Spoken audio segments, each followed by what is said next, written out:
এই মুহূর্তে আমি রয়েছি পূর্ব বর্ধমান জেলার নদারঢাল বলে একটা গ্রামে।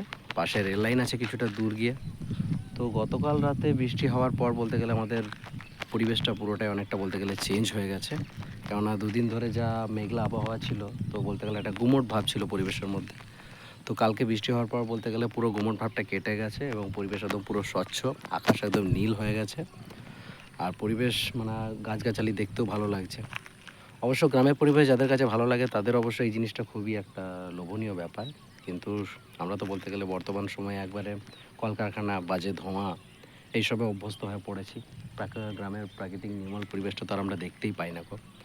তো সবাইকে এটাই বলবো কি মাঝে মধ্যে যদি কারো গ্রামের বাড়ি আছে তো গ্রামের বাড়ি ঘুরতে এসো, দুদিন থেকে যাও, কারণ গ্রামের পরিবেশ আর শহরের পরিবেশের মধ্যে প্রচুর পার্থক্য আছে। আর বৃষ্টি হওয়ার পর বলতে গেলে পরিবেশটা নতুন সাজে সেজে উঠেছে এবং খুবই সুন্দর লাগছে, ভালো লাগছে। তা সবাই ভালো থেকো, সুস্থ থাকো। আর শুভ সকাল, আনন্দের দিনটা পার করো, ভালো থাকো।